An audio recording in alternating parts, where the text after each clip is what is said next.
Hello, everybody, and welcome. Happy Wednesday. Excited to be here with you today and continuing our exploration of all things Capricorn cycle. And within this cycle, we are looking at different long term systems and structures and how we can plan to best ensure that we are meeting those visions and dreams that we have for our future. So, I would be remiss if I didn't take a few minutes to talk about that kind of elephant in the closet in the entrepreneurial world, which is that hustle culture, which I am adamantly opposed to. And because entrepreneurs have the highest rate of burnout of any occupation out there. And we can get into believing that we need to do things a certain way in order to be successful. There's a lot of rhetoric out there about go, go, go, do. And I would have hoped that by now that hustle and grind culture would have shifted. But I also know that it's easy to get caught up in it if you don't stay top of mind in terms of how you're planning out your time, how you're planning out your processes in your business, those invitation cycles, etc.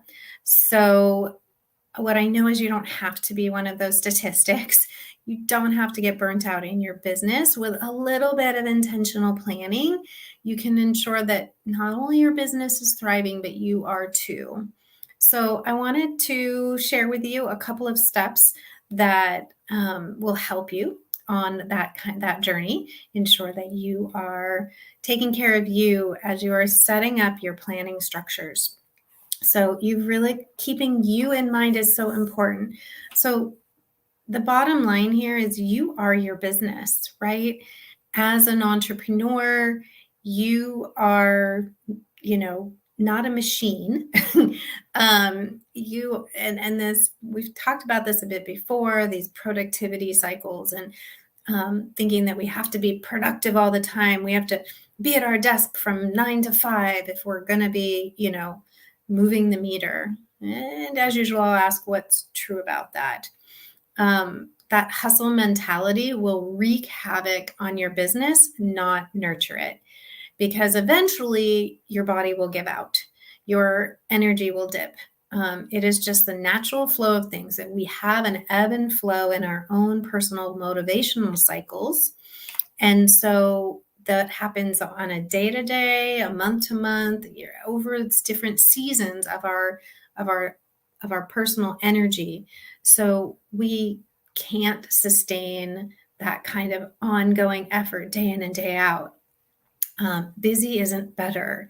So what is better?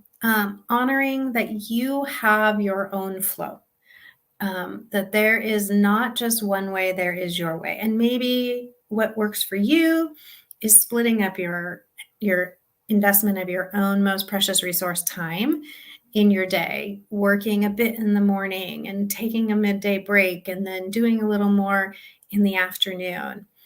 I personally like to ease into my day. I don't like to jump out of bed and right onto a call. I like to have that time to just be with myself in the morning and move into the day slowly.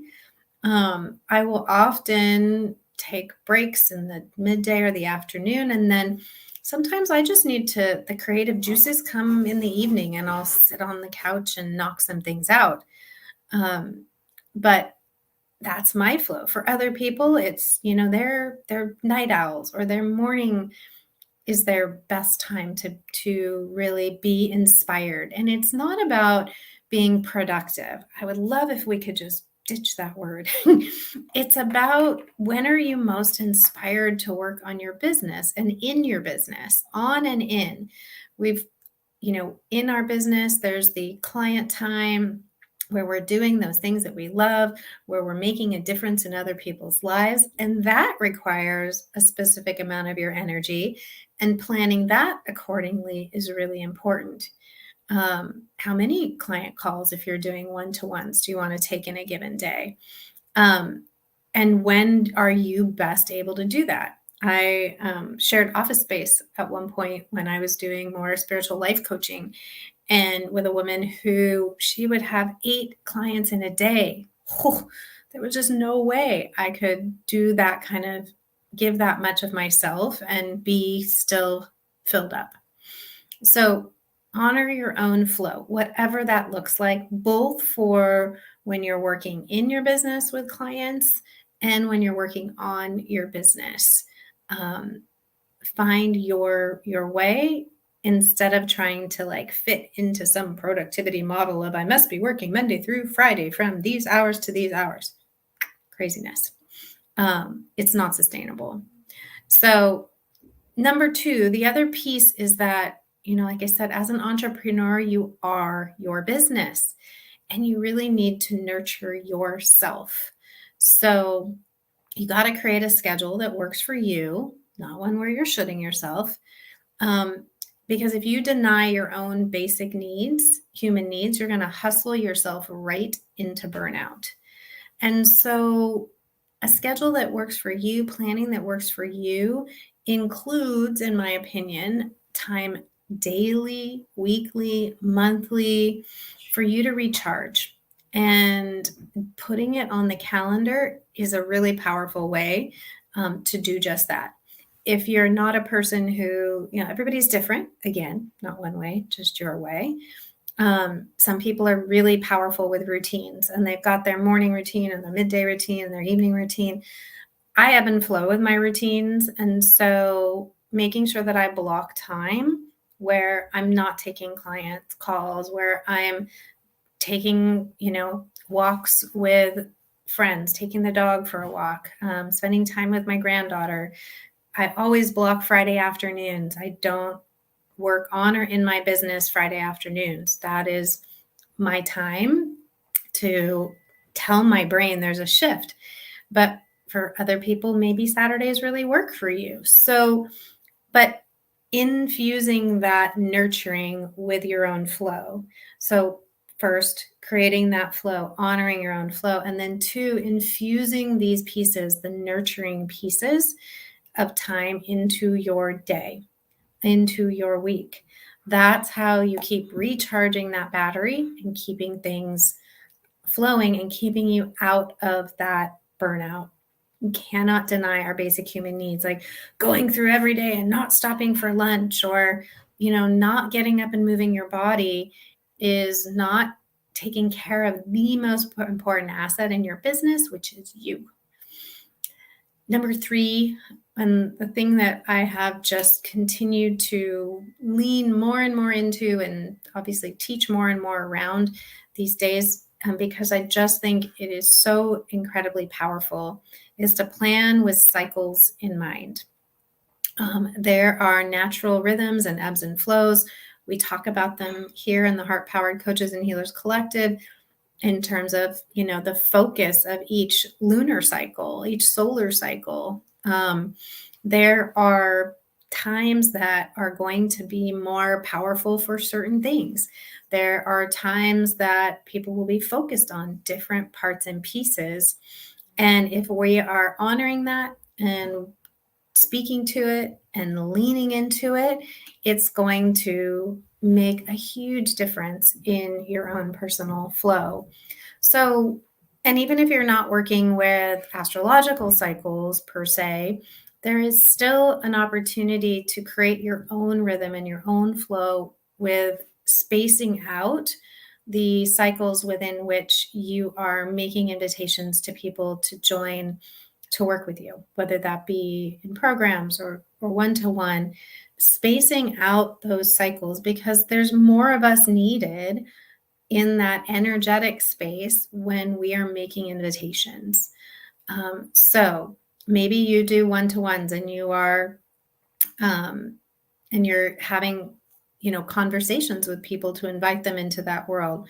So giving yourself, if that's an ongoing process for you, maybe you give yourself a week, a month that you don't do those calls where you are just working in or on your business, but you're not making those calls. Maybe you only do those calls on certain days.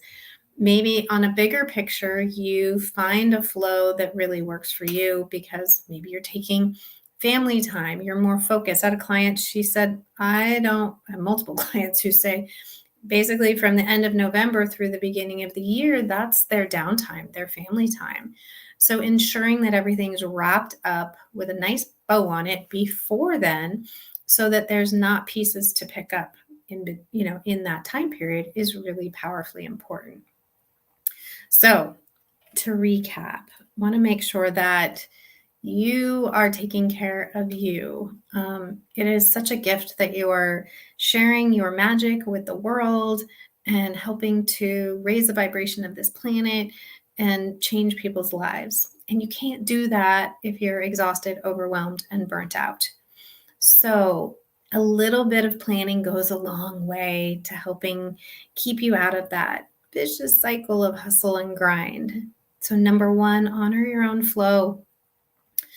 Remember, there's not one way, there's your way. And so set up a schedule that really honors how and when you are at your best.